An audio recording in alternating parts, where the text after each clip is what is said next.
Oh yeah, sexy biscuits. Nice.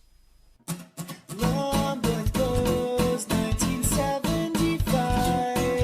YouTubers on the rise, reviewing games late at night and sometimes friends. But Long boys blues, 1975.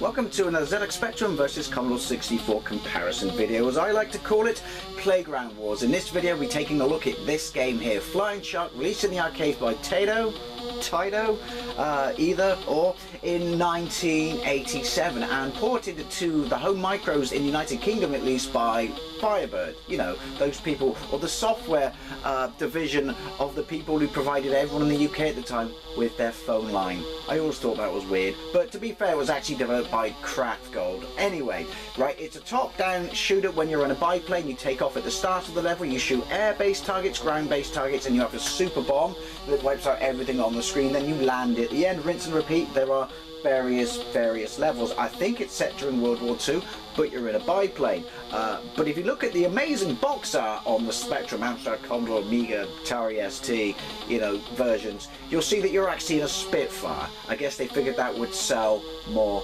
games. Hey, I would have bought it. Well, I did buy it back in the day based on the fact that I thought the box art was cool, even though I knew you were in a biplane. Why am I playing it? It's considered one of the best top-down shooters on the ZX Spectrum. It was also received a sequel in 1989 called Fire Shark. See what they did there, and that was ported to the Mega Drive, and I have a gameplay of that, and it's a pretty good title. Now, it was called Flying Shark, and that's the arcade version I played of it back in the day, because I did play it in the arcades before I had it on the Spectrum and fell in love with it on, well, both mediums. But yeah, outside of Japan and Europe, it was called Sky Shark. Now, I know it's the stuff you grew up with, but Sky Shark just sounds shit, whereas Flying Shark sounds friggin' awesome. I have played the Commodore before, but it was absolutely ages ago, and yeah, this got great reviews back in the day, and it's considered, look, they gave themselves signatures at the bottom of the screen. That's so cool. 48K version, so that's the extent of the music right there. But yeah, let's get into it. I'm going to play it on joystick. I'd like to say, to be fair, but ultimately because I couldn't work out what the bloody keys were. This got great reviews though, and I absolutely loved it. Right, let's get into a world of monochromic death from above. Let's see what I did there. Right, there we go. Those yellow things are my lives. The red things are my super bombs, and I fire. This is the extent of the sound effects, 48K, but I think it looks lovely. It's monochromic, look, tanks, but it's super detailed and super sharp. There is a sort of bit of bullet time badness. That's an awkward phrase, because, well, the bullets are the same colour as the background. But the thing is, it's got quite steep learning difficulty curve anyway, because it's it's based on a bullet storm game. That's the noise you made in World War II when you died. True story, look it up. Honestly. Right, now if I hold down fire, then I do that. So it's not instantaneous, which means it's a bit awkward, but yeah. So this is a fantastic, seriously, look up the arcade. It's narrow, not because they were being cheap, but because it was one of those games, you know, more often than not when you had these sort of, you know, shooters where you were going up the screen, they did have this narrow, you know, sort of, ooh! No, not a narrow you know, monitor rather than a wide one. I can't remember what the reason was, but hey, in my defence, in 1987, I was what, 11, 12, yoink, 11 I think. Die, you tank bastard. Yeah, this is awesome. Is that power up? Yeah. I'm gonna use my bomb. No, that's a bomb. Huh, I used it and I got one back. Come back. Look, now I've got double bullets. You know those bullets are like double bullets. Exactly, Ottoman, I do. Oh, I gave away the quote. Well, kind of. This is awesome, Source. No wonder it got such good reviews. You know, the sound's a bit weak. It's, you know, well, it's 48K sound. I mean, some games would give you music in there, but I deliver like that. But the controls are super tight. It suffers from what the arcade did, which is, your problem is you're looking up the screen and to see what you should shoot. That ultimately leaves you prone to being shot by bullets, otherwise known as most shoot-em-ups in this format. But yeah, I think graphics are really nice. Again, it's a 48K game. Gun turrets that clearly didn't exist like that in World War II. That spawn tanks that clearly didn't exist like that in World War II.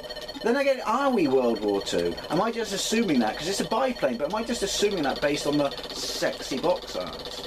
This is up there, by the way. If you talk to people on the Spectrum, like some of their favourite games, or at least some of their favourite shooters, this will more often than not come up.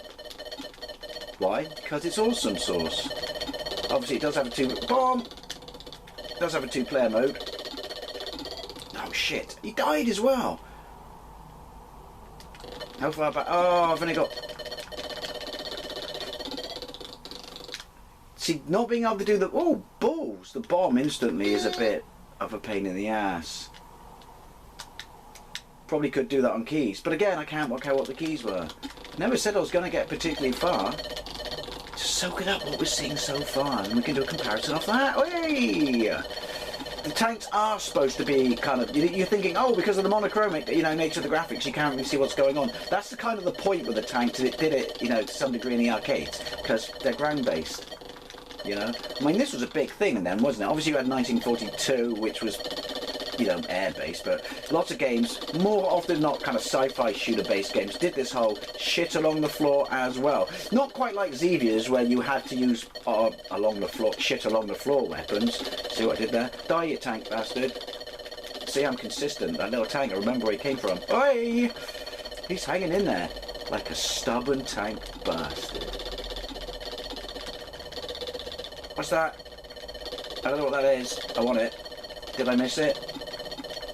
Got a bomb. I should waste it. Oh, Shizen. He didn't shoot me. I flew into him. Should have gone to Specsavers. See what I did there?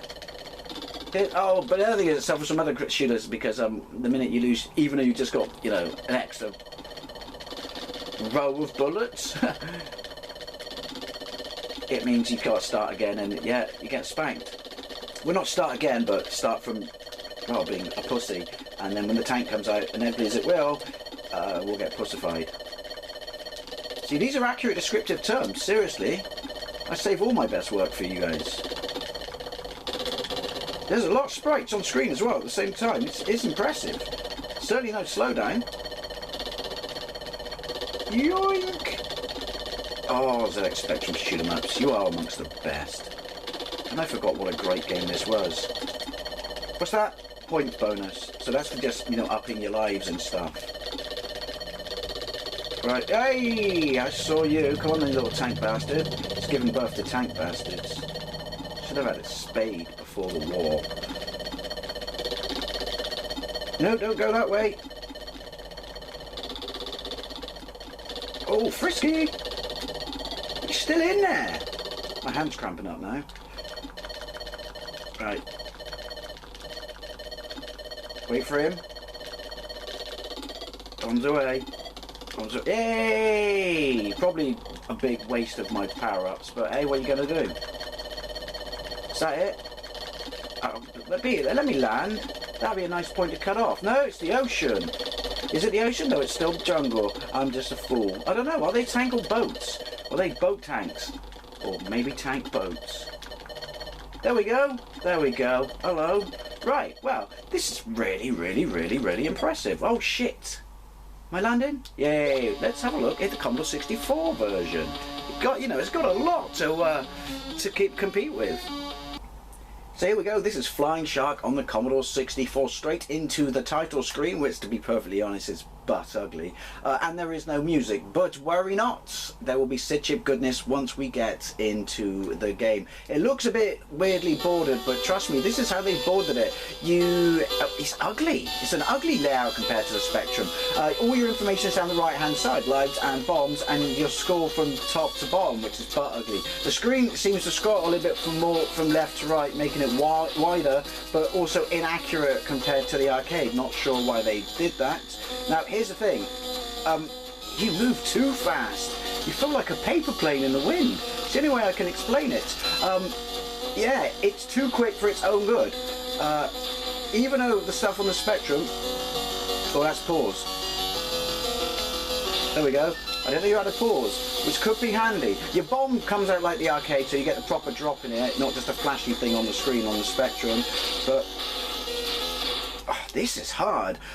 You're too fast. You're too fast, and the enemies are too fast. It's not saying I want an easy target, or easy challenge, but it does not feel right. The Spectrum version felt weighted. And before you say it's because you're crap, Dave, just going to use that to be cheap.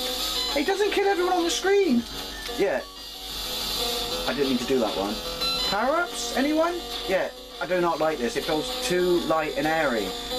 Graphically, colour, you know, it's obviously got that over the Spectrum, but having colour does not necessarily make it a better game, because the complete lack of detail, I mean, maybe it's me being, you know, biased towards the Specky, but hey, it's my comparison video, series. I just prefer the much more detailed sort of, you know, sprites and floor, you know, on the Spectrum. I mean, like I said, this has got colour, and it's not that it's a blurry mess or anything, but it completely lacks any level of sharpness, for sure. And since I start with 2 guns, and I have yet to get a power-up, does that mean this game doesn't have power? Oh. See, on the Spectrum, your smart bomb will count as kind of a pull your nuts out of the fire move. I can tell you right now, even before we get to the end, this does not control well. Not, like I said, the Spectrum version felt weighted, sharp, but weighted. Like I said, I feel like a gnat stuck in a fan. Oh, that's the worst descriptive term ever. And that's the worst smart bomb ever. You can, once you get over the sea, obviously, you can see the bullets, but avoiding them, again, they're too quick. Your enemy's too quick. You're too quick. Spotting a theme here. I mean, obviously it's tasted subjective. I'm sure there's people out there who rub this on the Commodore and they're just saying, Dave, you're rubbish. That I am. But I am not getting on with these controls. Should I use the full array of the screen like that and see if I can avoid anyone? We'll have one more go. Spectrum 1 wasn't a pushover, but like I said, these controls, horrible. Right.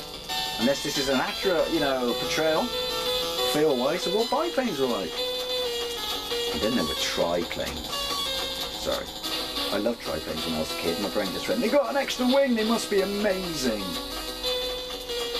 No, they were just the infancy of, you know, airplanes. There is music and there is sound effects at the same time, but for once I'm going to say, granted the Spectrum didn't have music in the game, but the music's not very good, is it? Right, I'm just going to stay here. Maybe I shouldn't move around. Maybe I should get a white stick. Obviously, I'll have to move around there. And there. Ooh! See, the thing is, what I'm finding is the more you move around, the more a bullet that's not even aimed at you just ends up getting in front of you, and you just die. Not like that, and that was because I was shit. That is such a useless... How do you balls up that bomb? I'm not saying it had to look like the Spectrum, but in the arcades, it did everything. I can't play this anymore.